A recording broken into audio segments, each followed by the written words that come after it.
کہ جو طریقہ کار اس کمپنی کا ہم نے سمجھا اور انہوں نے ہمارے سامنے ظاہر کیا اور اس کی تفصیلات ہمارے سامنے رکھی اور ہم نے خود اپنے طور سے اس کو جانچنے پرکھنے کی کوشش کی، اس کے نتیجے میں ہمارے سامنے یہ بات آئی ہے کہ یہ طریقہ کار جائز طریقہ کار ہے، لیکن اسی کے ساتھ یہ بھی وضاحت اسی کتابچے کے اندر موجود ہے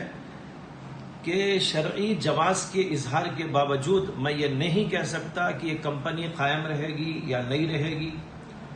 یا یہ آدمی فراڈ کرے گا۔ شرعی نقطہ نظر سے جو سوال کیا گیا ہے بس اتنا،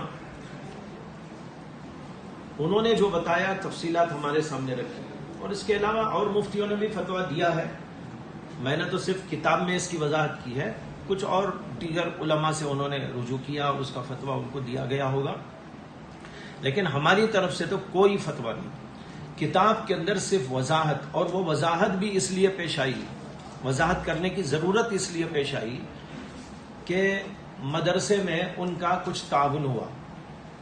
جب تعاون ہوا تو بعض حضرات کی طرف سے یہ اشکال کیا گیا کہ یہ ناجائز ہے، تو پھر ہم کو متوجہ ہونا پڑا کہ بھائی اگر یہ ناجائز ہے تو ہم نہیں لے سکتے، اس لیے اس کی تحقیق کرنی چاہیے۔ چنانچہ شرعی نقطہ نظر سے اپنی ضرورت کو محسوس کر کہ کیا اس کا طریقہ کار ہے، کیا یہ لوگ کرتے ہیں، کس انداز سے کرتے ہیں، جو کچھ کہ ہم کو انہوں نے بتایا اور ہم جا کر معلوم کر سکے، اس کو معلوم کرنے کی کوشش کی، اور اس کے نتیجے میں ہم نے اپنے طور سے یہ رائے قائم کی کہ بھئی یہ طریقہ کار جائز ہے۔ میں نے کہا نا کہ ہماری طرف سے کوئی فتویٰ ان کے سلسلے میں نہیں شائع ہوا، اس سے کہ سوال ہی نہیں کیا گیا، نہ ان کی طرف سے نہ کسی اور کی طرف سے، اور یہ بات میں نے اس رسالے میں بھی لکھی ہے۔ رسالہ لکھنے کی ضرورت اس لیے پیش آئی کہ کچھ علماء نے اسے ناجائز قرار دیتے ہوئے ہمارے اوپر یہ اشکال کیا کہ یہ جو تعاون ہو رہا ہے یہ غلط ہے، نہیں لینا چاہیے۔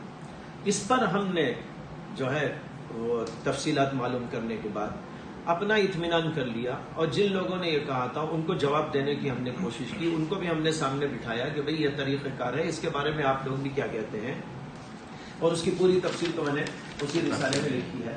یہ IMA کی تائید میں رسالہ نہیں لکھا گیا، نہ اس کے جواز کا فتویٰ دینے کے لیے وہ رسالہ لکھا گیا، چنانچہ اس کی تمہید کے اندر میں نے خود یہ بات لکھ دی ہے کہ یہ نہ تو جواز کا فتویٰ ہے اور نہ ہی IMA کی تائید ہے۔ یہ پہلے ہی صفحے کے اوپر یہ دونوں لفظ لکھے ہوئے موجود ہیں۔ بس وضاحت ان علماء کے سامنے مجھے کرنا تھا کہ میں نے جو لیا، جو میں کر رہا ہوں، یہ میں اپنے طور سے جائز سمجھ کے کر رہا ہوں، یہ میری رائے ہے۔ ایک ہوتی ہے رائے اور ایک ہوتا ہے فتویٰ۔ رائے کا مطلب یہ ہے کہ آدمی اپنے طور سے ایک بات کو سمجھتا ہے، لیکن ہر بات جو سمجھی ہوئی وہ فتویٰ نہیں ہوتا جب تک کہ وہ اس کا اظہار کر کے لوگوں کو نہ بتائے کہ بھئی یہ ایسا ہے۔ لہٰذا یہ فتویٰ نہیں تھا، اپنی رائے کا اظہار تھا، اور اس میں علماء کا جو اختلاف تھا وہ پہلے سے چل رہا تھا، تو ہم نے ایک تو اس میں اس کی وضاحت کی، دوسری اس بات کی وضاحت کر دی جیسے کہ میں نے کہا کہ بھئی یہ کمپنی باقی رہے گی نہیں رہے گی، یا یہ آدمی فراڈ کرے گا، بھاگ جائے گا، اس کے امکانات موجود ہیں، اس لیے جو بھی اس میں روپیہ لازمی موجود ہے جو چاہے اس کو دیکھ سکتا ہے۔ تو ظاہر بات ہے کہ اتنی وضاحت کے باوجود یہ سمجھنا کہ ائمہ کی تائید اس میں کی گئی ہے، میں نہیں سمجھتا کہ اس کے اندر کوئی صداقت ہو سکتی ہے، بلکہ یہ کہا جا سکتا ہے کہ اس میں تائید نہیں ہے بلکہ عدم تائید ہے۔ جی، ایک بات تو یہ ہے کہ اس وقت جو حادثہ پیش آیا اور اس سے پہلے بھی بعض کمپنیوں کے ڈوبنے سے امت مسلمہ کا جو سرمایہ لٹ کر پریشان حالی پیش آئی، یہ ایک انتہائی افسوسناک اور کربناک صورتحال ہے، جس کے اوپر کتنا بھی افسوس کیا جائے، رویا جائے، میں سمجھتا ہوں کہ کم ہے، اور عوام کے اس دکھ میں میں برابر کا شریک ہوں، اور جس آدمی نے یہ حرکت کی اس کو میں سمجھتا ہوں کہ وہ انتہائی ظالمانہ اور انتہائی فاسقانہ، وہ مجرمانہ عمل کر کے یہاں سے گیا ہے، اور اس کی سزا اس کو اللہ کے پاس تو ضرور ملے گی، اور انشاءاللہ دنیا کے اندر بھی اللہ تبارک و تعالیٰ ایسے لوگوں کو ضرور بے ضرور کوئی نہ کوئی صورت ایسی پیدا کریں گے کہ ان کا بدلہ ان کو مل. کچھ نادان قسم کے لوگ جن کو حقائق سے واقفیت نہیں، یا یہ کہ وہ کسی دشمنی اور عداوت اور ذاتی رنجش کا شکار ہیں، ایسے لوگ اس قسم کے مسائل کو ابھار کر علماء کا نام بدنام کرنے کی کوشش کر رہے ہیں، مدارس کو نشانہ بناتے جا رہے ہیں. ایسے حضرات کو یہ سمجھنا چاہیے کہ ان کی یہ کوشش یا سازش خود ان کے خلاف بھی ہوگی، اس لیے کہ جو بھی اس طرح کی حرکت کرتے ہیں وہ خود اس کا شکار ہوتے ہیں. اس لیے میں ایسے تمام لوگوں سے یہ بھی گزارش کروں گا کہ وہ اس قسم کی حرکات سے باز رہیں. امت مسلمہ اس وقت جس صورتحال سے گزر رہی ہے اس میں پھونک کر قدم رکھنے کی ضرورت ہے، اور ایسے بیانات اور اس قسم کی باتوں کے پھیلانے سے خود امت کا بہت بڑا نقصان اور علماء کا، مدارس کا نقصان ہے. ان کی حیثیت عرفی کو ختم کرنا لازم آتا ہے. اسے اس قسم کی باتوں سے پوری طرح پرہیز کرنا چاہیے.